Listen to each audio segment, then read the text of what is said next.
I've had to learn a lot over the last 20 years of, okay, we can do life different. We can ask, we can find community. And I'm grateful for the mentors that stepped into my life to be able to help me see that it's okay to ask for help. That's not a sign of weakness. That's actually part of who we are.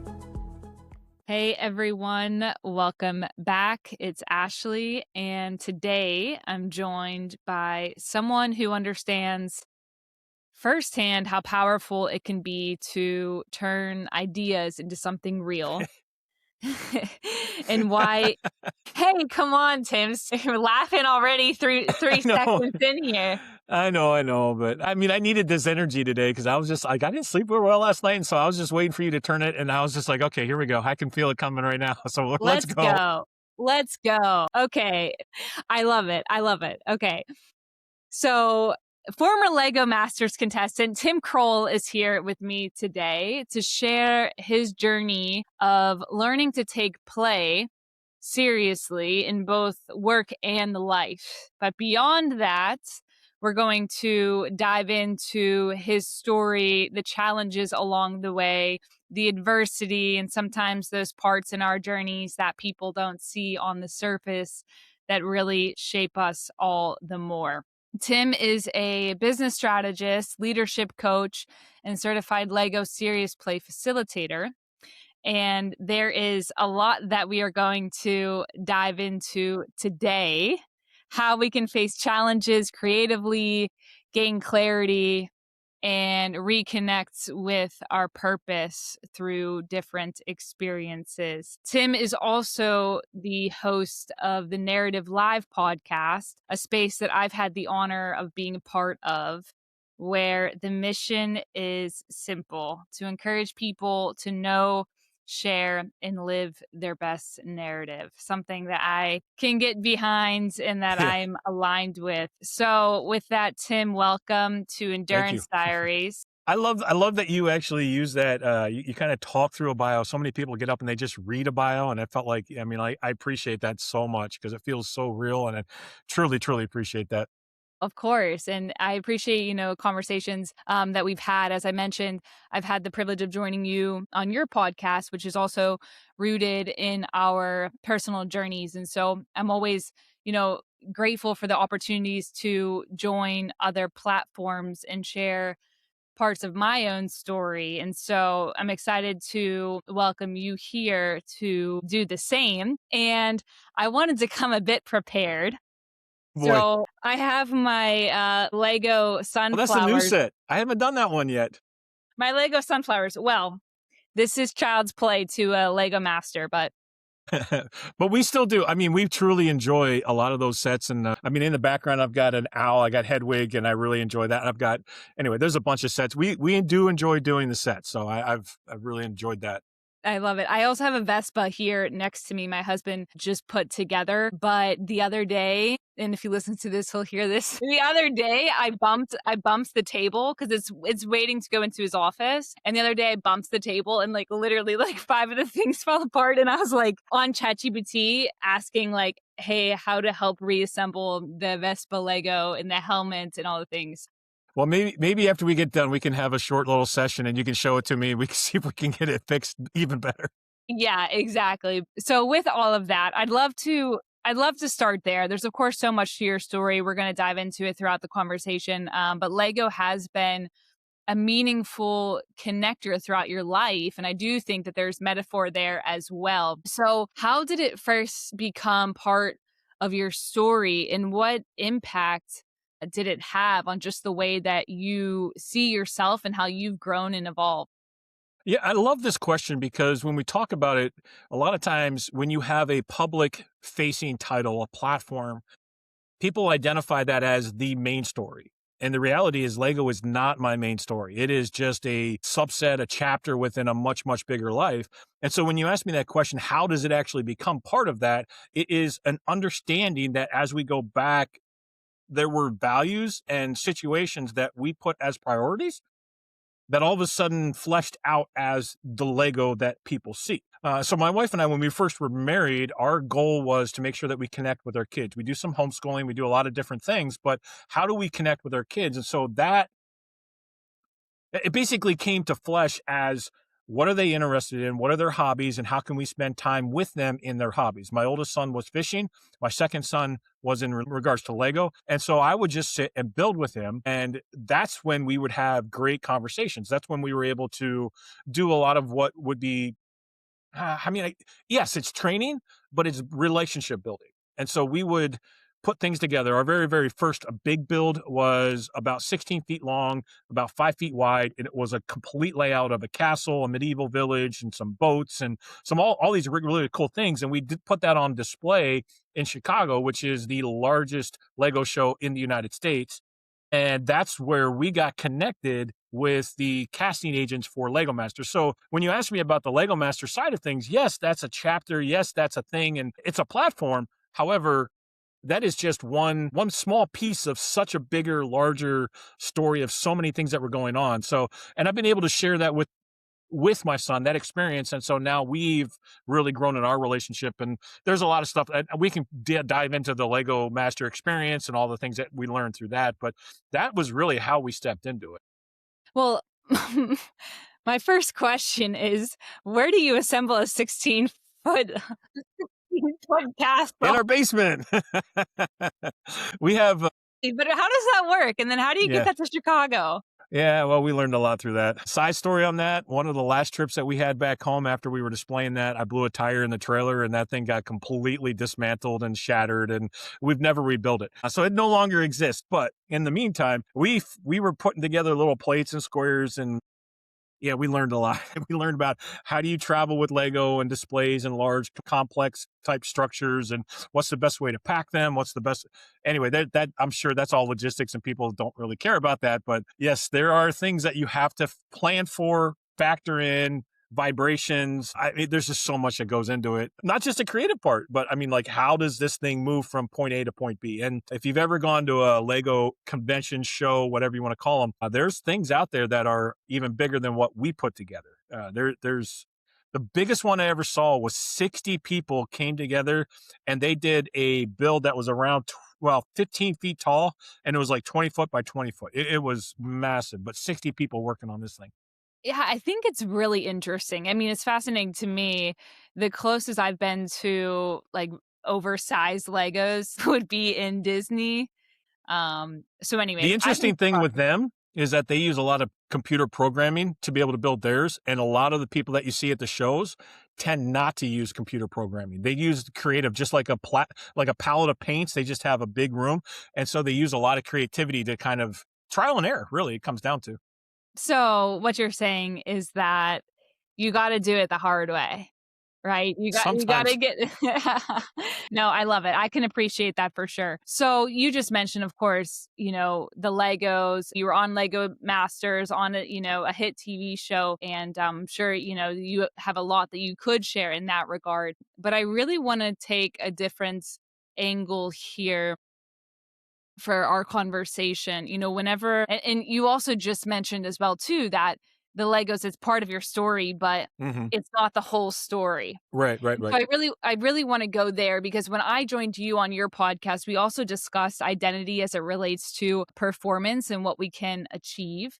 And I think, as creativity, I think of it as a space of freedom rather than performance, right? But then what happens whenever, freedom then becomes into a competition, or you have all these different things where you're trying to do the next thing? Like, it's all relative and it can show up in different places. Same thing with Legos, right? In the work that you're doing. Take us through that mindset that you have and kind of how that's shown up throughout your own process and journey. I fought my mindset, to be frank with you. Fought that tooth and nail. And there is a lot, and I'm sure we'll jump into some of these things, but there is a lot of beliefs that are ingrained upon us. And whether that is something that we accept through an example of somebody else, or we were told something, or society has pressured us into, there's a lot of beliefs that we say, this is how we're going to operate our lives. And so I fought against some of my own personal beliefs as far as what I knew and how I needed to show up. Let me start with this, because this is the foundation. This is a core belief at this time, and it's not going to change. But I believe that we have all been created to bring order to chaos. that is a fundamental value and a fundamental belief that every person is skilled to bring order to chaos. Now, how that skill comes out is going to show up differently with each person. Some people are very, very skilled at organizational structure. That's not me. I am not skilled at putting organization into, and I hate it, numbers, counting. That's not my thing. I'm just not that guy.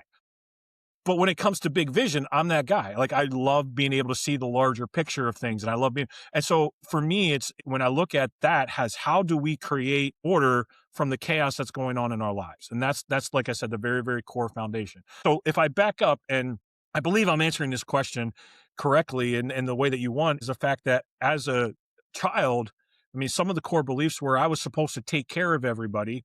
I was supposed to rely only on my internal structure. I was only supposed to go on a path that was stated, and I would say I was persuaded to go that path, such as get a job, go to college, you do this thing, you're going to be this kind of a person, this is the kind of industry that you're going to go into. And so that path was pretty much laid out, and I fell into that belief that that's how I was going to go. But in my heart, I knew I was an entrepreneur. I knew that I was a creator. I knew I loved to do different things. I love to get my hands in different things and find out what makes them work. Even as a child, I should say, even in like junior high and high school, I actually did baseball cards, and I was actually out on the floor, and I loved talking with people, and I enjoyed that part of it. But I kept having to go back to this pressure of, okay, go to college, get your 4-year degree. Then you're going to, for me, it was, you're supposed to be a pastor. You're supposed to do, I mean, like all of that, but that just wasn't who I was. And so when I say I fought against it, I fought against it for so long that I kind of lost that identity in what everybody else said that I was supposed to be. And it wasn't until yeah, frankly, the biggest and the hardest thing I ever did was moving away from my grow up area, Meadville. That was one of the hardest things I've ever done, but it was the best thing that I ever did because it changed my perspective. It changed my mindset and made me realize that there is a way or a path that I can fulfill that identity, which is truly I can bring order to chaos and I can flush it out in my own skill set, experiences, and talents. I don't have to follow that other path. Not that that other path is wrong. It just wasn't my path. It was somebody else's path. It was somebody else's narrative, somebody else's journey. And I needed to follow and find my own identity based on my skills, my experiences, my talents, my gifting, my personality, and not force myself to be something else. It's really talking about that tension, I think, that exists between, and I think we see that play out a lot just in society in general, right? Of like how All others, the time. you feel like, oh, I should do this based on what it is that I'm seeing here, maybe some external pressures here, that then you can lose yourself in that because you're not coming back to yourself. And sometimes it takes that stepping away like you did, moving out of, your Meadville being your hometown. Correct. Yeah. Yep. Yeah. Yeah. Moving out to then stepping into a new environment. And I think even just in that, how much that can spark ideas or you're doing new things and learning so much about yourself in that. So what would you say? Sorry, Tim, were you gonna say Yeah, I was something gonna there? say it changes your worldview. I mean, I think that's Yeah. the biggest thing, the best thing that I can say is that suddenly now it changes the view that you had, not only of yourself, but of the what the world is expected. And until you actually are in a position that you can actually say, okay, I need to change the way that I see. And let me back up on this part too, because I think this is the hardest thing. And my wife tells me this all the time. I didn't know I needed to change things because I was stuck in that position. So there Mm, was some ignorance and a blind acceptance of the way I was supposed to act. And it wasn't until I stepped out that it gave me the ability to see out and see that yeah. different perspective. And frankly, there was some mentors that stepped in my life to give me that different perspective that really helped me shift that focus of you don't have to necessarily follow, you don't have to follow that belief because it's just not who you are. Mm. That's really powerful too. I think just that picture as well when you think when you're so far zoomed in on something or so ingrained every day in the same, in the same thing, it's not until you take that step back that you can see, a bigger picture or other parts in that picture. And you're learning so much in that. So when you make that move, how was that transition for you? Did you find that tension showing up in other ways, or did it really, just create this, Yeah, very liberating experience for it you? was not liberating. It was the scariest thing in my life. You're asking me questions that I have never shared publicly, like on a podcast like this, and we're diving in an area that I have never talked about on a public situation. But I'm grateful for it because it is definitely part of the story. To be real with you, if we wouldn't have moved, I probably wouldn't be together with my wife today because I was so ingrained in a path, in a way. We've now been married 30 years. Just so I mean, like we've been together a really freaking long time, and I'm really grateful for her and her Mm, patience. But I had such a solid belief that I was doing the right thing, but that I couldn't see the recommendation from somebody else, or I couldn't see the other part of it. So the one thing that I can say is I knew beyond a shadow of a doubt that I had to move from Meadville up, and in this case, it was up into Rochester, New York. I can't tell you why. I couldn't sit here and say this is the logic reason why, but it was something that I felt in my spirit in the core that if I didn't do this, there was going to be some significant consequences. And I'm to this day grateful that I did not ignore that prompting of, hey, you have got to, and I think you even share some of this too. You're like, man, I have to get from point A to point B. I've got to step out of this, even though that other side, you pretty much have your path laid out. You've got a plan, you've got things that are going on, and that you just, something in you just is like screaming to be let out, screaming to say, hey, you've got to do this. And I was never more confident in a move than I was going from Meadville to Rochester.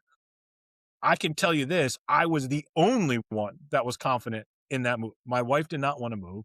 My parents didn't want us to move. Nobody wanted us to actually move. I was the only one. And looking back, I mean, like, I don't know where the strength came from to be able to do that. I don't know where the confidence came to be able to do that move.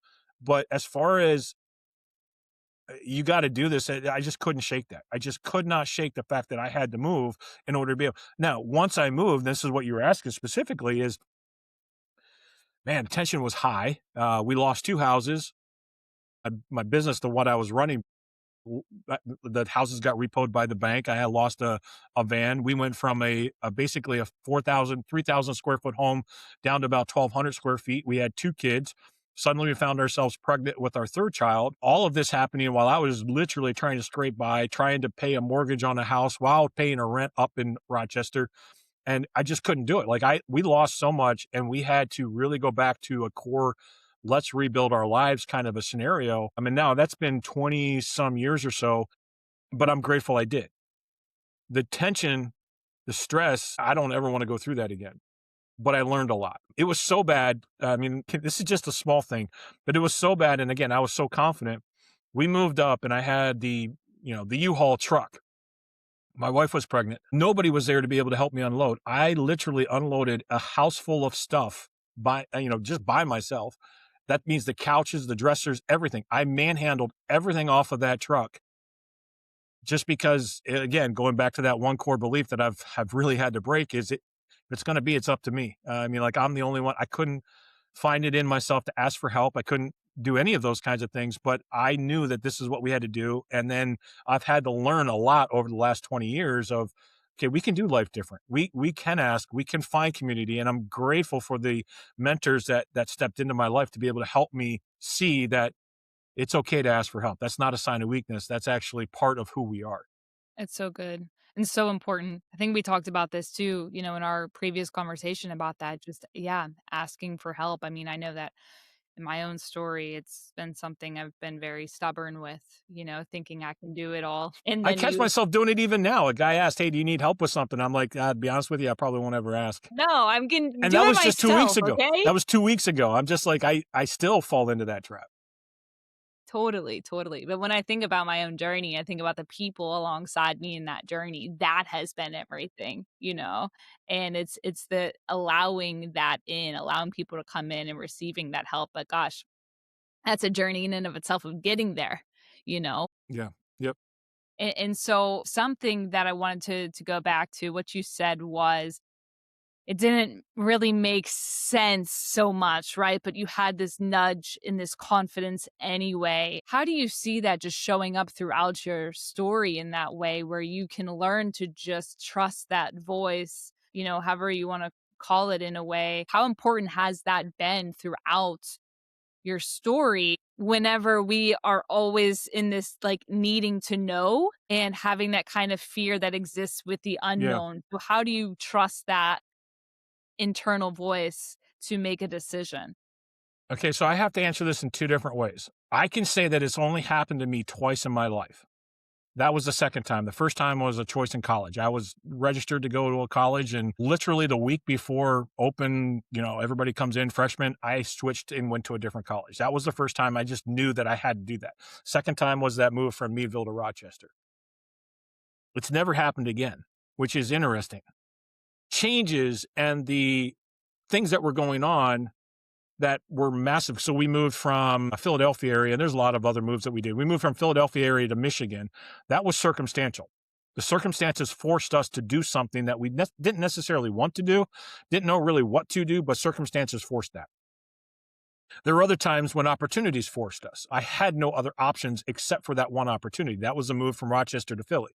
I just didn't have any other options, and that was the only way to go. And I'm like, this is the only open door. This is the only way to go. So the first two that I felt, I just knew, and I can't really explain or define that. It was just this core gut feeling, and it's an intuition, for lack of a better word. But since then, as I've grown older, I've been able to recognize and be able to quantify. It is based off of values, it is based off of the standard that you're willing to accept for your life. And then it's based off of circumstances and experiences. So the changes and the moves that we've made later in life, I can go back and I can actually say, well, I have this. I didn't know what values were back then, to be quite frank with you. I didn't know, okay, what's a value? I mean, like we just didn't talk about those kinds of things when we were younger. Yeah, we had values, we had beliefs, but it was just like, okay, well, what does that mean? How does it actually play out in your life? Now I look at it, and a standard, that is what I am, that's the lowest level that I am willing to accept, whether it's in myself or in somebody else. And if I'm not willing to go any lower than this, then it's time for a move. It's time for a change. It's time to adjust. And whether that is in work, life area, whatever that is, that's the standard. But then I've got core values now, and I've worked really, really hard to develop those core values. I've got 4. And in those core values, it's like, okay, I will live by this come hell or high water. These things are not going to change. I am not willing to adjust. These are the things that I'm going to live out. And I mean, I can give them to you if you want, but it's just that Yeah, once you Tim, okay, we're here. so there's 4 of them, and they actually are in this very specific order. Authenticity is the very first one. Honor, strength, and then adaptability. Those are the 4, and they're in that specific order for a reason. Authenticity, I'm going to show up as I am. You ask me a question, a lot of people kind of hide behind answers and redirect. I'll be as straightforward as ever, probably almost too blunt at times, and people are like, what the heck? I'm like, dude, I'm going to ask you the direct questions because I don't feel like I have time in my life to actually mess around. I had a conversation with the guy, and I was asking a direct question. He's like, wow, we really get to the meat of it quick. Yeah, we don't have time to just dance around subjects that are literally impacting life and death decisions. And I mean that sincerely, suicidal type thing. We're going to get to the core of it. So authenticity, I'm going to show up every day as authentic as I possibly can. Honor is doing the right thing, making sure that we have the right type of actions based on what that is. Strength is, I will be there. I will be the rock. I will be the foundation as much as I have the ability to be able to do that. And then adaptability is the last one, due to the fact that life changes. I mean, I'm old enough to see however many different changes in life there can be. So if I put adaptability as number 1, that creates a conflict and a challenge, because I can be adaptable. And I've done this in my younger years where I can become a chameleon to anybody.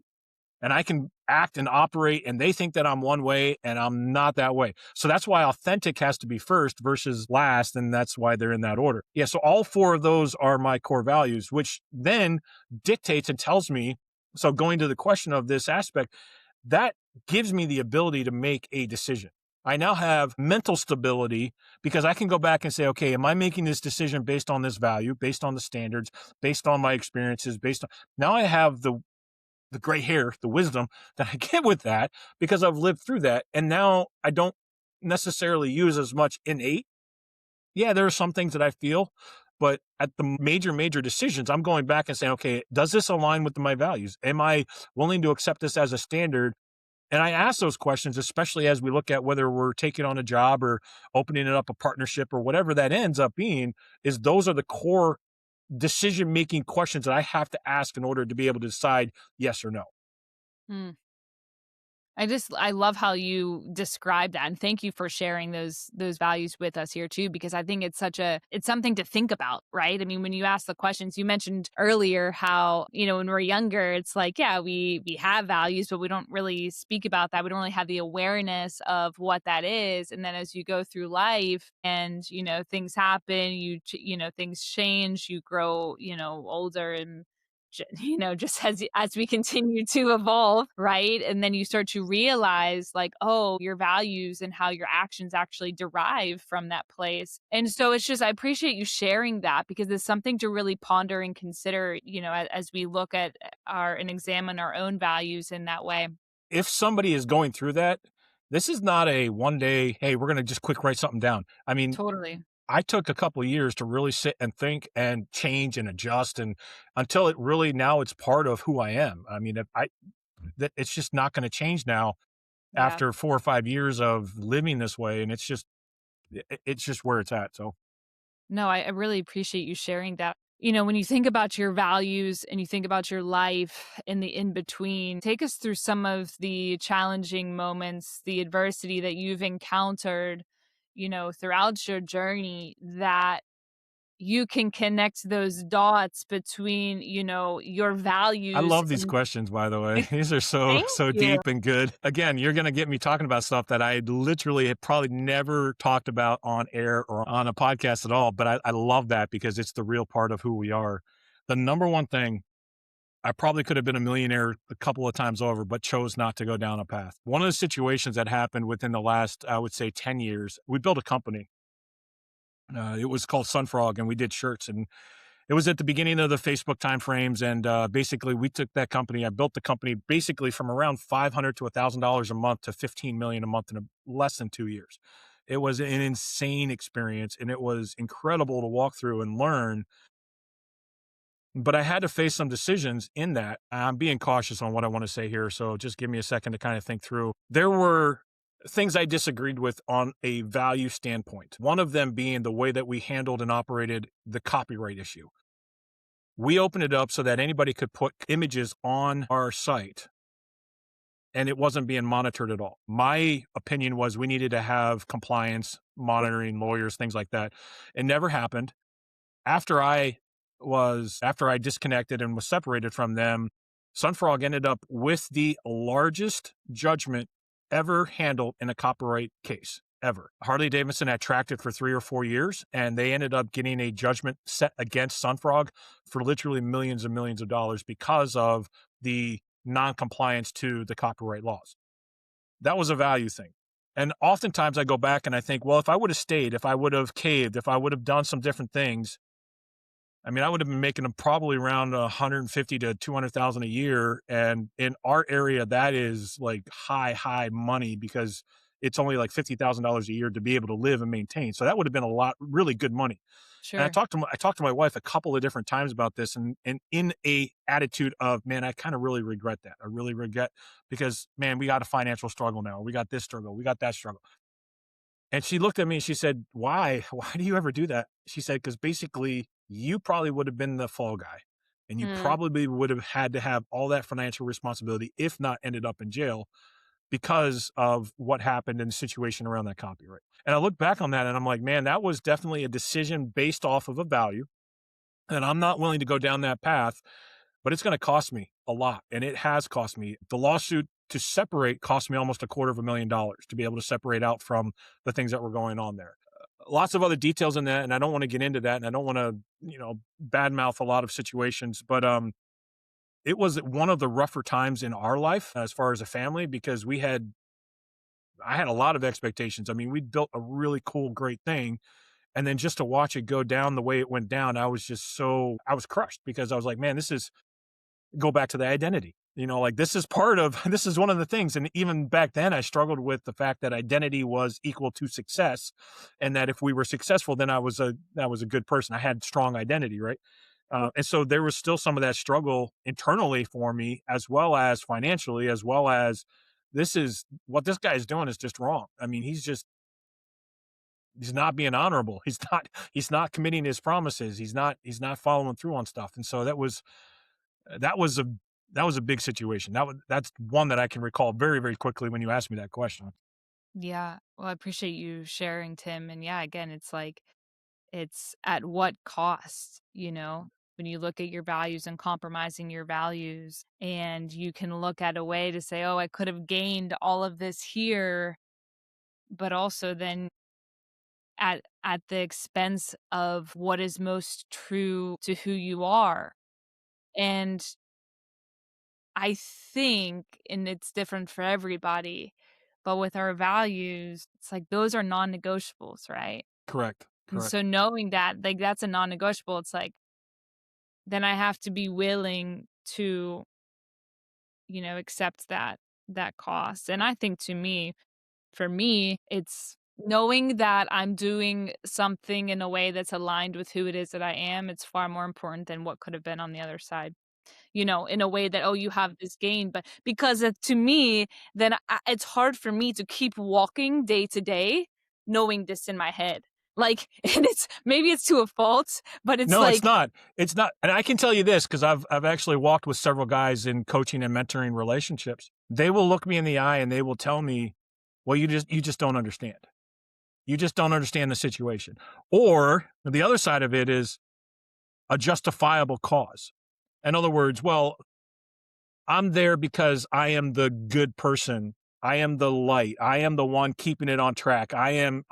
They're trying to justify, and at the end of the day, and I don't want to doubt everybody's motives, but at the end of the day, there's a lot of times that we compromise our values because we need the money, because it's safe, because it's stable, because fill in the blank. But we're compromising. And then when you get to be above 40, you look back and you're like, what was it worth?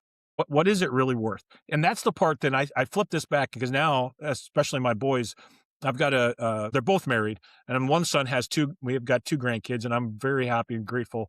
And they still talk to me and I'm really so excited about all of that. But I had the privilege just about a year ago for them to speak back and say what they have seen in my actions. What I thought I was teaching, what I thought I was trying to tell, and what I thought I was portraying was one thing. But now I've been able to see that flip side of it and see how they responded and how because the things that I thought, man, I screwed that up. I was bad. I was really, really bad. And I thought that they would remember that screw up. And the reality is they don't, like, Dad, I don't even remember that. But I do remember you coming in apologizing. I do remember you fixing. I do remember you having a good attitude through this. Or I remember and I was just humbled at what they remembered because of the actions based on our values, mm, not the excuses. wow.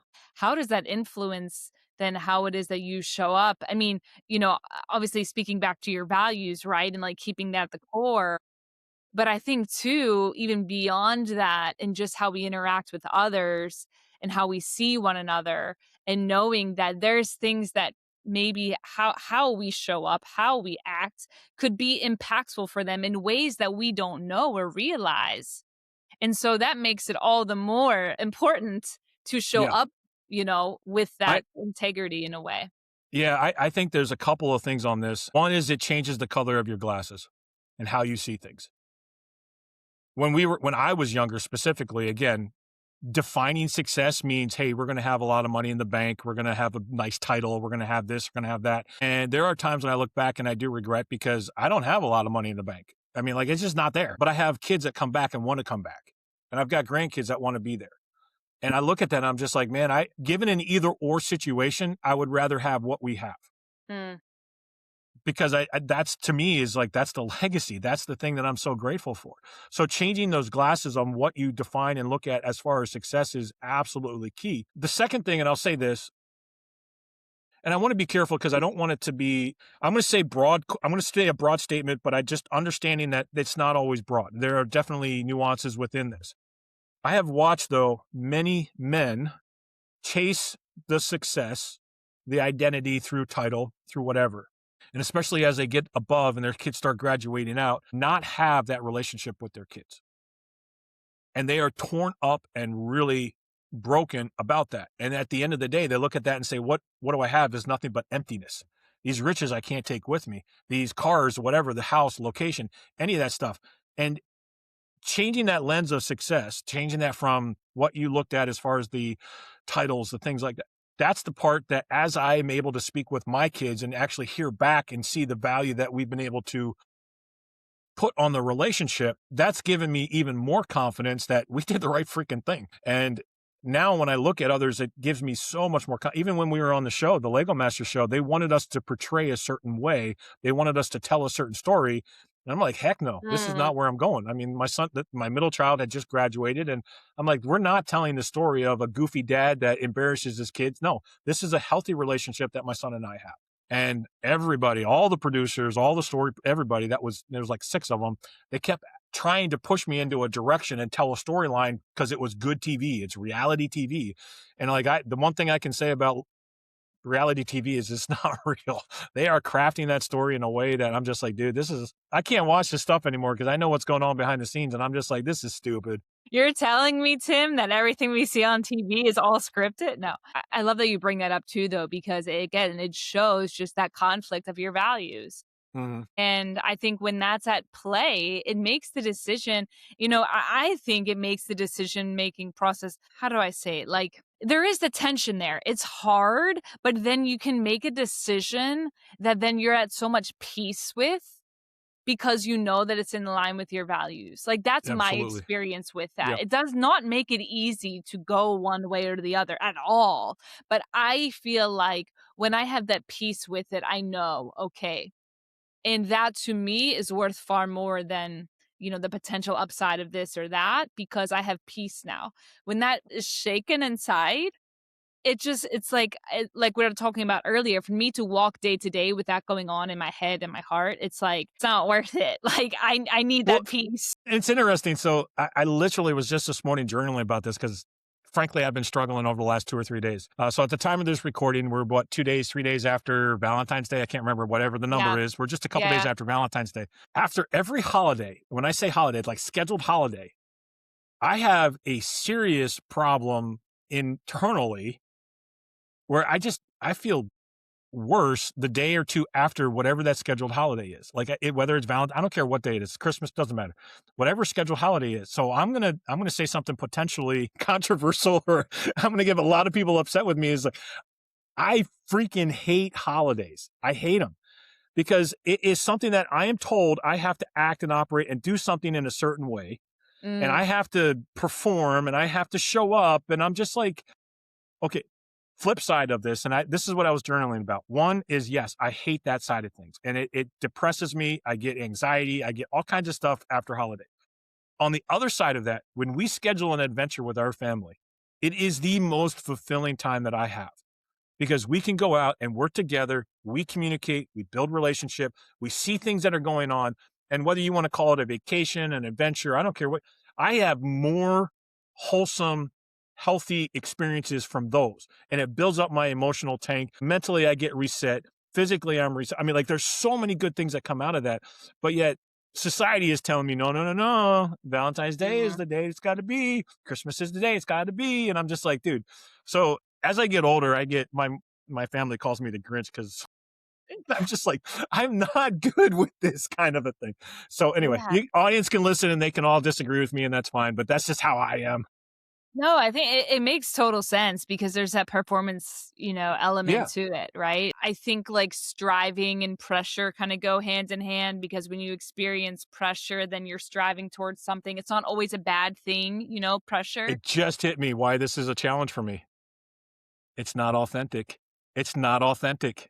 Yeah. I mean, and It's that's it. going Like, against that's exactly what it is. I mean, I literally, it just came into me just now. That's the reason why I struggle with it, is because so often our yeah, holidays are not authentic. They're forced and they're not real. I think it's Sorry for the people that are there. no, no, no, no. How oftentimes, I think too, if I get kind of upset about something or why something's bothering me, when I journal about it or when I speak it out and kind of process out loud, how often it's a conflict with my values. And I find Hmm. that all the time where it's just like, why does this bother me so much? Okay, well, what value is it, is it interfering with? And then, okay, I see that for what it is. And now how can I move forward, whether, I make this decision or that decision. But I think just that awareness of it, it's like, oh, okay, it feels at least a little bit better because you're like, oh, this Yeah. makes sense. Yeah, well, I have to thank you because I didn't think of that until literally just now while we're talking. So, and I think you're like me. We're talk to thinkers, and as we talk things out, we think that way. So, Totally, totally. I appreciate the out loud processing, unraveling thoughts. You come to these like revelations in a way you're like, oh, okay, yeah, that's it. It's almost like coming to your own conclusion in that way, correct. and Yep. that's why I Yep. appreciate so much. And, in relationship with one another, being able to have that kind of space where you can, speak something out, process out loud, asking for help. And maybe the help is just that listening ear. Right. So Exactly. Exactly. yeah, bringing it full circle here. But no, I appreciate you, Tim, for, sharing these parts again. And this goes back to, I think, just the heart of Endurance Diaries and the podcast, right? I mean, you've had a very impressive career. You've been part of platforms like Lego Master as well, where people can see that on the surface, or even, a narrative, right? That the producers want to run with in a way. It just doesn't tell the full story, just like all other parts, we see on the surface, our careers and these titles and achievements, they just don't tell the full story of who we are. And I think who we are underneath that is what actually, makes us who we are, you know? So I appreciate you diving into some of these parts in your own journey and, allowing us to see and hear from you and even really create this reflective space, I think, which I want to thank you for that, because there's a lot that you shared, even just from a values standpoint, that is really worth sitting with and pondering as well. So thank you for that. Absolutely. And I think, just as we wrap up, we didn't touch on this outside of, initially, when I introduced you about you hosting Narrative Live, your podcast, which I think is very complimentary to Endurance Diaries in the ways and why I really appreciate that space that you create. So I wanted to ask you there too, just going off of the deeper parts of our stories, the layers underneath, what is it about that space that you wanted to step into to share other stories? So I wrote this down. This is a quote. Actually, this is part the last couple of days. When we tell stories, whether it's our own or a fable or fiction, it doesn't matter. When we tell stories, we experience those stories, and those experiences shape the way that we live. It tells us what is right and what is wrong. It tells us how to be able to develop and live the life that we want to live. And so what's drawn me both into narrative, and this is again part of a belief of where I teach, and whether that is through the narrative or if I'm doing any of the series play, teaching anything, I use stories to be able to teach, because that is the best way people relate to each other. That's the best way they can see themselves relating with that experience. I mean, you can go back to all kinds of different fables and Aesop's fables, all these different things. They tell us how to be able to respond in certain situations, and we can learn how to be able to live our lives through those stories. So the draw for narrative is we all have stories to tell. We all have a narrative that we're living, and we can learn from both the good and the bad. And we can hear from our mistakes, and we can try to learn and be able to do something different in the future. But we have to be willing to accept and listen to a wide range of stories in order to be able to discern and say, okay, this is exactly what resonates with me, and this is how I'm going to move forward. As somebody who has such a richness to your own story, that we've been able to, experience parts of that here, what Mhm. is it that you have learned from hosting a podcast and being, somebody who's interviewing others Yeah. from one podcast host to the other? Because I know Yeah. there's so much I've learned in this process through other stories, but what are some of those takeaways that you have? The number one thing is pretty much across the board, and I don't want to say it's 100%, but it's pretty doggone close to 100%. We all think everybody has a perfect life. We know in our hearts that's not true, but we've told ourselves so often, we've watched so many social media channels, we have crafted that everybody has a perfect life. We know that's not true in our hearts, but we don't believe it. We actually believe what we think and what we say and what we accept, right? When we believe that, the next step to that is, well, I know my life's not perfect. I know I'm screwed up. I know I've got problems. The next step after that, which happens every time, is, well, since I am not perfect and everybody else is perfect, I am not going to share my flaws. I am not going to share my negative. I'm not going to share where I'm struggling. I'm not going to fill in whatever blank you need to fill in there. And when we do that, then we start to live in isolation and fear. And the more that we live in isolation and fear, the bigger that isolation and fear grows. And if you allow that fear, just think of it like a blackness or a shadow. Typically, it starts outside of your house, and then just slowly think of your body as the house. It slowly starts to work its way in until you're just in one little corner.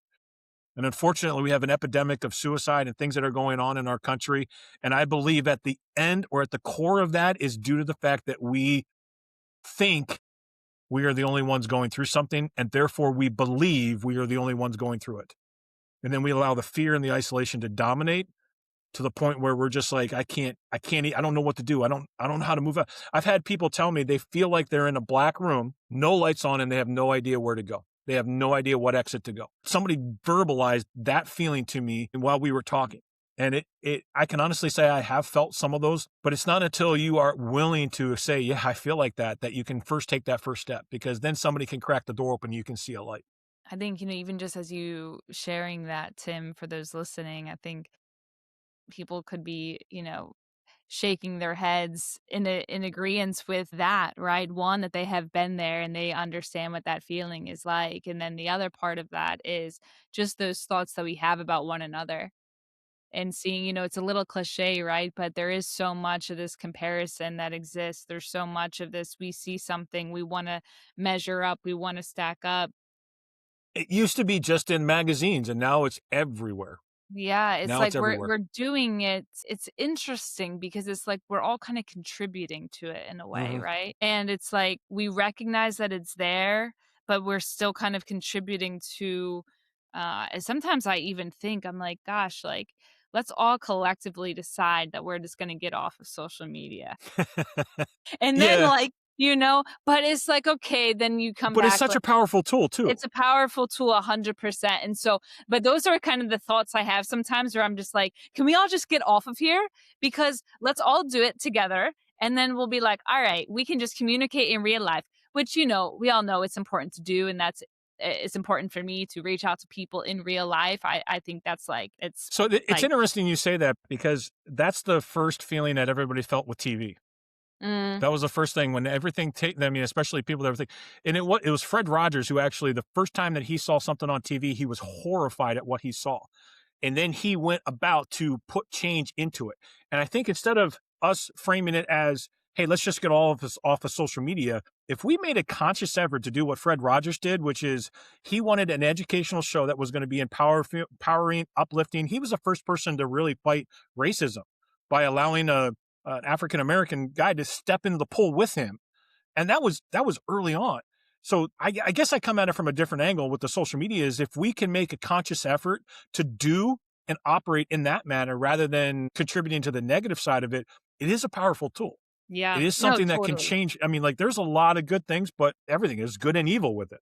100%, 100%, and I feel that I go back and forth, in my Hmm. head with these thoughts that I have, where then it's like you can get so sucked into a loop, and then I'm like, all right, let's just peace out of here, and then I come back and I have like a really awesome connection with somebody, that changes and influences in a way that helps me to shift my perspective in something or open me up, to a new idea, and I'm like, oh, that's so like I never thought about something like this before. And so then you see that, how it can be used. It's all in how we use it, right? Just like anything in and of itself. We want to say it's good or bad, but it's how we steward it, right? So Correct. Correct. I've kind of given up on the Facebook and Instagram, and I'm solely on LinkedIn. So I mean, like that's just primarily where I operate. But yeah, for sure.